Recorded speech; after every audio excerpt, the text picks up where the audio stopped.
नमस्ते बच्चों। आज हम अपनी पाठ्य पुस्तक गुंजन का पाठ 7 दामन और पिथियस पढ़ेंगे। दामन और पिथियस दो सच्चे मित्रों की कहानी है।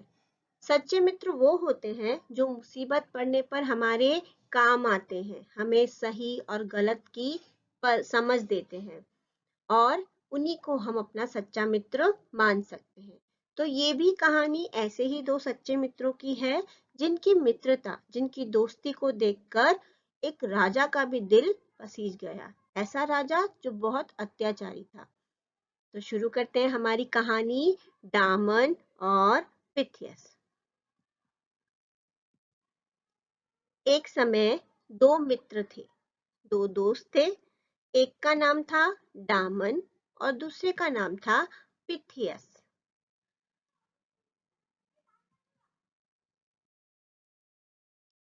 पिथियस जहां रहता था उस देश का राजा बहुत ही अत्याचारी था, बड़ा अत्याचारी था।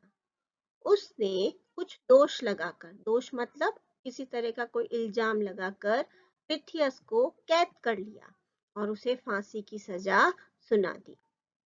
उसे जेल में कैद कर लिया और उसे फांसी की सजा सुना दी। राजा ने पिथियस से पूछा, फांसी लगाने से पहले कि तुम्हारी अंतिम इच्छा क्या है? पिथियस ने कहा, मैं अपने परिवार से मिलना चाहता हूँ। फांसी लगने से पहले मैं अपने परिवार से मिलना चाहता हूँ। इस पर राजा ने कहा कि यदि पिथियस के बदले कोई दूसरा आदमी जेल में रहने को तैयार हो तो पिथियस को कुछ दिनों की छुट्टी दे दी जाए। ऐसा राजा ने कहा कि यदि पिथियस की जगह कोई दूसरा आदमी जेल में रह सकता है तो पिथियस को छुट्टी दी जा सकती है। दामन पिथियस का मित्र था। उसने अपने मित्र पिथियस की जगह जेल में रहना स्वीकार किया। मतलब कि दामन मान गया कि वो उसकी जगह जेल में रह सकता है और पिथियस अपने परिवार से मिलने चला गया। जब पिथियस अपने परिवार से मिलकर वापस लौट रहा था तो उस समय हवा उल्टी चल रही थी। मतलब कि जिस नाव से पिथियस आ रहा था तो वो नाव, हवा उस नाव की विपरीत दिशा में चल रही थी। जब कभी हम समुद्र में नाव या किसी शिप से जाते हैं तो अगर हवा का वेग हमारे साथ सीधी दिशा में होता है तो हमारी जाने की गति तेज होती है, मतलब हम जल्दी से चल पाते हैं, हवा के साथ साथ हम जल्दी चलते हैं। लेकिन यदि हवा हमारे उल्टी दिशा में चल रही है तो हमारी चलने की गति या चलने की जो स्पीड, गति मतलब स्पीड, चलने की जो स्पीड होती है वो कम हो जाती है। इसीलिए पिथियस की नाव जिस दिशा में चल रही थी उसकी उल्टी दिशा में हवा चल रही थी। पिथियस की नाव इसीलिए ठीक समय पर पहुंच न सकी। दूसरी ओर दामन के मन में आनंद की लहरें उठ रही थी। क्यों उठ रही थी? क्योंकि दामन ये सोच रहा था कि आज प्रिय मित्र के लिए मेरा जीवन काम आएगा। वो उसका इतना अच्छा दोस्त था, इतना सच्चा मित्र था कि वो उसके लिए अपने जीवन की भी परवाह नहीं कर रहा था। वो ये सोच रहा था कि अगर पिथियस नहीं पहुंच सका तो उसकी जगह मेरा जीवन काम आ जाएगा। दूसरी तरफ पिथियस को भी चिंता थी कि अगर मैं समय पर ना पहुंच सका तो मेरे प्यारे मित्र दामन को फांसी हो जाएगी, क्योंकि उसकी नाव धीमे चल रही थी।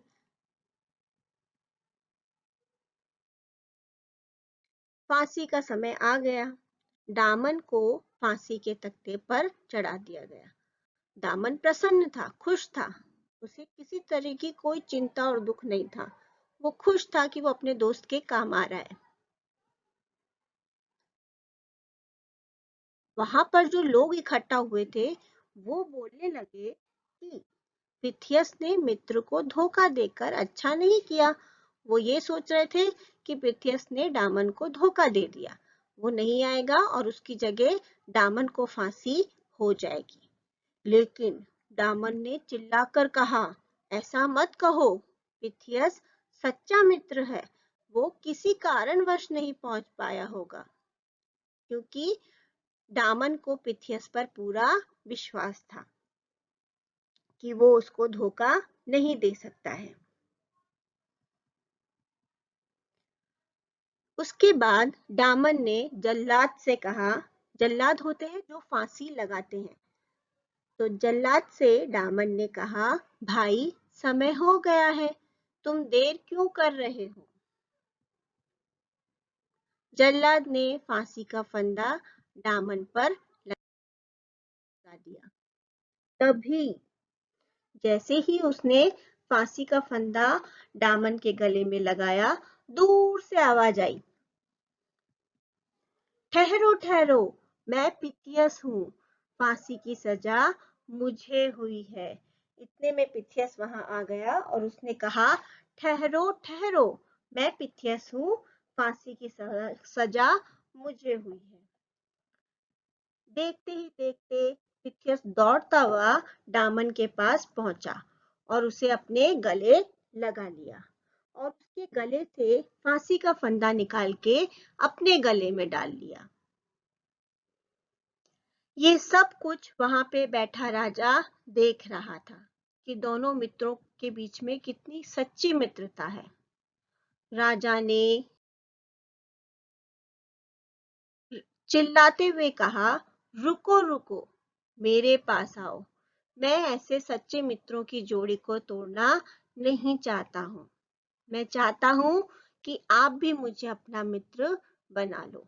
मुझे आप जैसे मित्रों की बहुत आवश्यकता है। राजा की आंखों में आंसू बह रहे थे। दामन और पिथियस की दोस्ती मित्रता देखकर राजा की आंखों में भी आंसू बह रहे थे। तो बच्चों, ये थी एक सच्चे मित्र की कहानी। सच्चा मित्र वही जो मुसीबत में आपके काम आता है।